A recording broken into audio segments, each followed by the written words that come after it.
राजस्थान में उपचुनाव का माहौल चरम पर है और प्रचार का आज अंतिम दिन है और इस मौके पर भाजपा, कांग्रेस और अन्य पार्टियों के नेताओं के पास अपने पक्ष में समर्थन जुटाने का आखिरी अवसर है और सभी दलों के नेता पूरी ताकत से प्रचार प्रसार में जुटे हैं और एक दूसरे पर तीखे हमले करते हुए नजर आ रहे हैं। प्रचार के इस आखिरी दिन सभी प्रमुख पार्टियां विभिन्न मुद्दों को उठाकर एक एक दूसरे को घेरने की लगातार कोशिशें कर रही है। जहां भाजपा विकास और सुरक्षा के मुद्दों को जोर शोर से उठा रही है तो वहीं कांग्रेस महंगाई, बेरोजगारी और क्षेत्रीय समस्याओं पर सरकार को कटघरे में खड़ा कर रही है। पार्टियों के नेता मतदाताओं को लुभाने के लिए अपनी अपनी योजनाओं और वादों की विस्तार से प्रस्तुत कर रहे हैं। प्रत्येक सीट पर स्थानीय और क्षेत्रीय मुद्दे हावी रहे जो चुनावी गणित को अलग तरीके से प्रभावित करते हुए दिखाई दिए। कुछ सीटों पर बुनियादी सुविधाओं जैसे पानी, बिजली और सड़क का मुद्दा प्रमुख रहा तो कहीं पर रोजगार, स्वास्थ्य सेवाएं और शिक्षा के सवाल मुख्य रूप से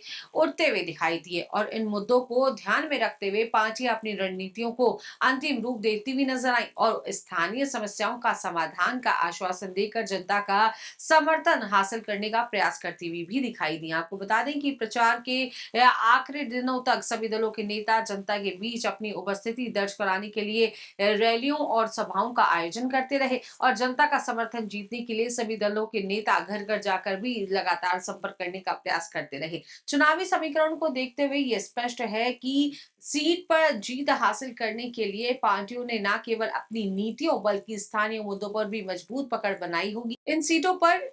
क्या जमीनी मुद्दे रहे, क्या चुनावी समीकरण रहे? तो झुंझुनू विधानसभा का मुख्य मुद्दा एयरपोर्ट और ओवरब्रिज को लेकर रहा। तो झुंझुनू क्षेत्र में लंबे समय से एयरपोर्ट बनाए जाने की मांग उठ रही है जो इस बार के उपचुनावों में एक प्रमुख मुद्दा बना हुआ रहा और भाजपा इस मुद्दे पर जनता के समर्थन लगातार मांगती हुई दिखाई दी, जबकि कांग्रेस भी राज्य सरकार की ओर से कोई ठोस कदम ना उठाए जाने को लेकर इस पर ध्यान खींचती हुई दिखी। इसके अतिरिक्त झुंझुनू शहर से गुजरने वाली रेलवे लाइन पर ओवरब्रिज निर्माण की मांग भी जनता के बीच प्रबल रही जिससे रोजाना हजारों लोगों को राहत मिल सके और ये मुद्दा जनता के लिए महत्वपूर्ण भी है और इस पर ध्यान देने वाली पार्टी को आगे चुनावी परिणामों में क्या कुछ लाभ मिलेगा वो तो वक्त तय कर पाएगा। तो चलिए अब खिमसर विधानसभा की अगर बात करें तो खिमसर विधानसभा का जो बड़ा मुद्दा है वो नहर पानी और स्थानीय रोजगार। नागौर जिले के खिमसर विधानसभा क्षेत्र में पानी की सप्लाई अब तक गांवों में नहीं पहुंच पाई है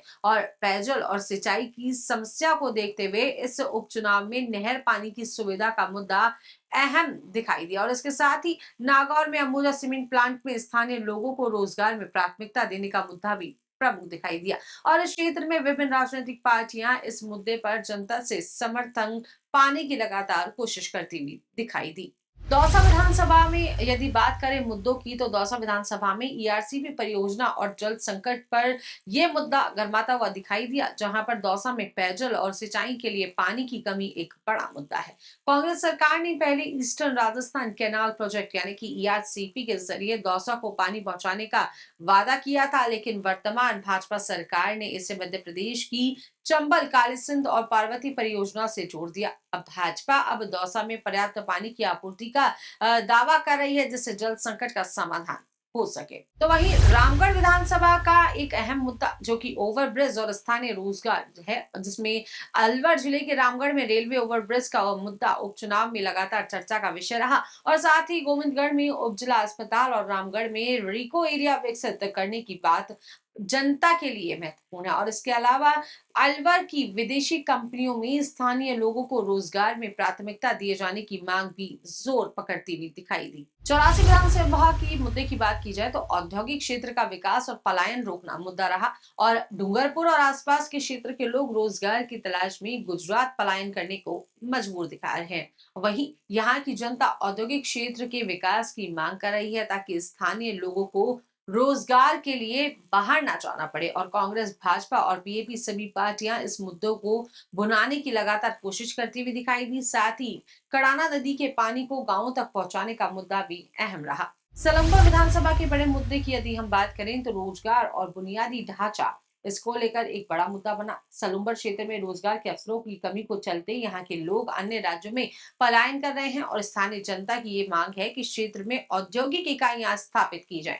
इसके अलावा उदयपुर से बांसवाड़ा रतलाम मेगा हाईवे और करकी चौकी से खेरवाड़ा तक 4 लेन सड़क बनाने की मांग भी प्रमुख मुद्दा रही। देवली उनियारा विधानसभा के मुद्दे की बात की जाए तो स्वास्थ्य और न्यायिक सुविधाएं, जिसमें उनियारा में ट्रोमा अस्पताल की मांग लंबे समय से चली आ रही है और अब जिसमें आपातकाल में मरीजों को समय पर चिकित्सा सुविधा मिल सके। दूनी क्षेत्र में उपखंड मुख्यालय और देवली में एडीजे कोर्ट की मांग भी जनता के लिए महत्वपूर्ण है।